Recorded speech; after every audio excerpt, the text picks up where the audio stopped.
Ahora sí, vamos a terminar con el último de los videos de esta clase de garantías constitucionales del proceso penal, o en el proceso penal, o durante el proceso penal. Y vamos a hacer hincapié en los derechos y garantías del imputado, procesado, condenado, penado, liberado, en este último video. Una garantía y un derecho fundamental es la presunción de inocencia, es decir, esto que repetimos tantas veces, que se presume inocente. Una persona se presume inocente hasta tanto se la condena, y la condena queda firme en un juicio en que pueda defenderse con todas las garantías. Esto que decimos y que repetimos y que vemos en las películas, sabemos que se cumple con muchas restricciones, justamente por el alto grado de personas que están privadas de libertad durante la etapa del proceso, cuando aún no está demostrada su responsabilidad en un hecho ni su culpabilidad. Y hay casos en que finalmente, cuando se llega a juicio, y aún después del juicio y después de varios años de que la persona cumpla condena, se la libera porque se descubre otra prueba, o porque aparece el verdadero autor, o porque se descubre que se trata de una causa armada. Eso sucede en nuestro país, sucede en otros países, por eso ese es uno de los argumentos para oponerse a la pena de muerte. Ustedes saben que nosotros no podemos tener pena de muerte más allá de cualquier consideración ética, porque el Pacto de San José de Costa Rica prohíbe expresamente que los países que hayan tenido dentro de su ordenamiento jurídico la pena de muerte y ya no la tengan más, la vuelvan a incorporar. Pero uno de los argumentos para oponerse y para combatir la pena de muerte en los países que aún la tienen, como Estados Unidos, es justamente la imposibilidad de resolver el error judicial. Cuando una persona ya está asesinada por el Estado, obviamente no hay manera de volver atrás. Entonces ya decíamos esto, que la culpabilidad la tiene que probar el Ministerio Público Fiscal, y que la carga de demostrar eso es no le corresponde obviamente al imputado. Por eso solemos hablar de la naturaleza, o se explica la naturaleza cautelar del encarcelamiento preventivo. ¿Qué quiere decir esto? Que solo tiene justificación legal y constitucional si cumple dos funciones, o si está previsto y pensado y resuelto por dos cuestiones particulares.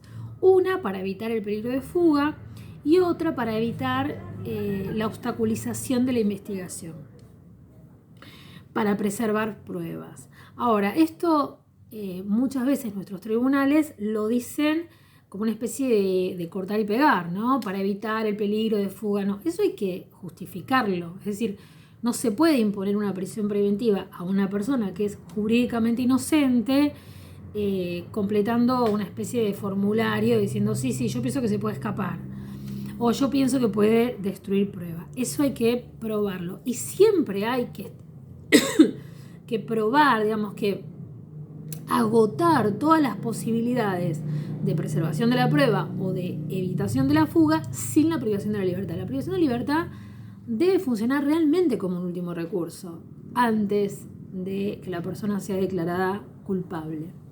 Y esto en general suele ser más bien al revés, suele ser la primera solución, ¿no? Privar de libertad mientras se espera el juicio. Y no estoy hablando de delitos gravísimos, de homicidio, femicidio, secuestros extorsivos. Estoy hablando de delitos incluso con poquísima gravedad, tanto en la afectación de bienes como en el monto de lo que está en discusión, si es un delito contra la propiedad, en los que muchas veces finalmente se resuelve la privación de libertad más por cuestiones de índole discriminatoria, por ejemplo, que la persona no tiene un lugar donde vivir, o que no tiene un empleo estable, o que tiene antecedentes, lo cual no tiene absolutamente nada que ver con estos dos requisitos que deberían ser los únicos para determinar la privación de libertad antes de la condena: la evitación de la fuga y la obstaculización de la preservación de las pruebas, la obstaculización de la investigación. Si no se cumplen estos objetivos, si no está impuesta la privación de libertad por estos dos motivos, es puramente es pena. O sea, es pena adelantada, es una imposición de un castigo antes de que sepamos si esa persona merece o tiene legalmente que recibir ese castigo. Es decir, solo se podría imponer la privación de libertad para preservar el proceso. Por eso se llama una medida, debería funcionar solo como una medida cautelar y no punitiva.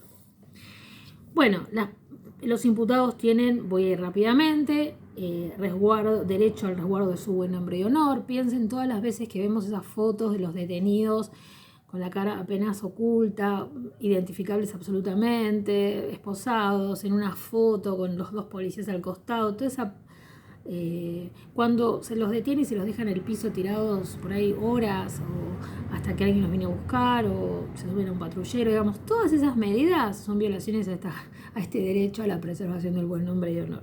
Bueno, cuando fueron a detener a Amado Budó en pijama y lo mostraron por todos lados, etc.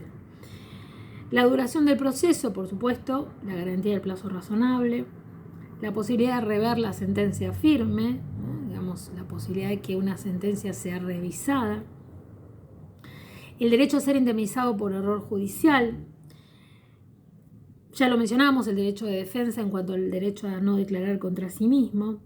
Pensemos en el ámbito de la ejecución de la pena, si esto se cumple o no. Esto es muy importante. Con la cuestión del arrepentimiento, muchos tribunales niegan derechos porque sostienen que la persona no está suficientemente arrepentida. Y esto es una violación al derecho de no declarar contra uno mismo, porque yo no tengo nada que decir. Si no lo dije yo acusada durante el juicio para defenderme, ¿por qué me piden que lo diga después de pasar varios años presa? Si yo no quiero hablar del hecho, no quiero declarar nada. Es más, no estoy arrepentida, estoy orgullosa de haber, no sé, lo que fuere. No debería ser materia de intromisión del Estado en cuanto a la posibilidad o no de obtener mi libertad. La declaración siempre es un medio de defensa, no de prueba, siempre, durante todo el proceso, debería serlo.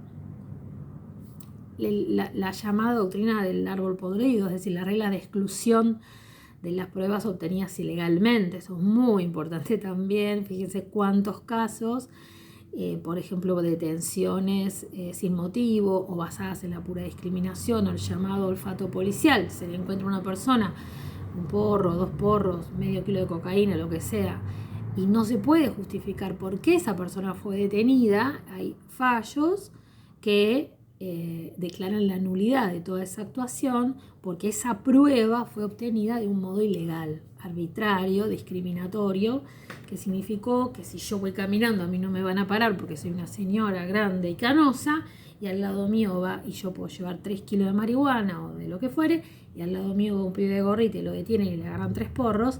Entonces esa obtención de esa prueba para procesar a ese pibe debería ser declarada absolutamente nula porque no está motivada la detención. El derecho a la intimidad, la inviolabilidad del domicilio, el allanamiento solo con orden judicial, la inviolabilidad de la correspondencia, de los intercambios telefónicos. Ojo con pensemos en los casos de espionaje macrista, cómo se violó no solo el derecho a la comunicación de los condenados o procesados, no solo con su familia, sino con sus abogados y abogadas. Y la separación de la función del juez acusador con el juez juzgador. El imputado, por supuesto, tiene derecho a resistirse a cualquier pretensión de restricción de derechos durante todo el proceso. Durante la detención, cuando se hace el sumario policial, durante la investigación preparatoria, los recursos, la ejecución. Es decir, está en su derecho de defenderse de cada uno de esos intentos de restringir alguno de sus derechos.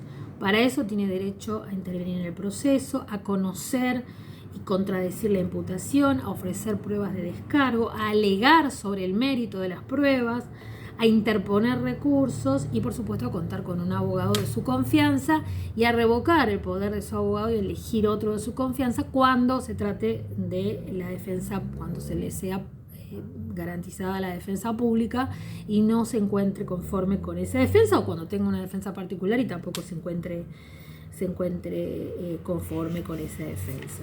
Como decíamos antes, todas esas garantías rigen durante todo el proceso. Y en el momento del juicio, obviamente, tiene derecho a enfrentar cara a cara a los testigos. Ahí tenemos un problema con los testigos llamados de identidad reservada.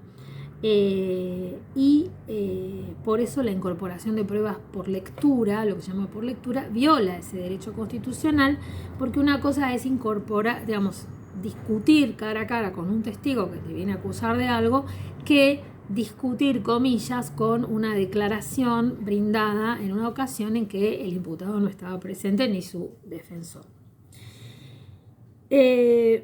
Bueno, ya nombramos la garantía de la doble instancia, y en cuanto a la ejecución de la pena, por supuesto que todos estos derechos, el derecho a defenderse, el derecho a poner argumentos, el derecho a poner prueba, rigen en cada momento de la ejecución de la pena en que la persona sea acusada de alguna situación que implique una afectación de su posibilidad de acceder a algún tipo de derechos. Pero eso lo vamos a ver con mucho detalle cuando hablemos específicamente, vamos a tratar de hablar específicamente de la ejecución de la pena, de la prevención de la tortura, digamos, de casos, de cuestiones constitucionales más vinculadas directamente a la privación de la libertad. Muchísimas gracias.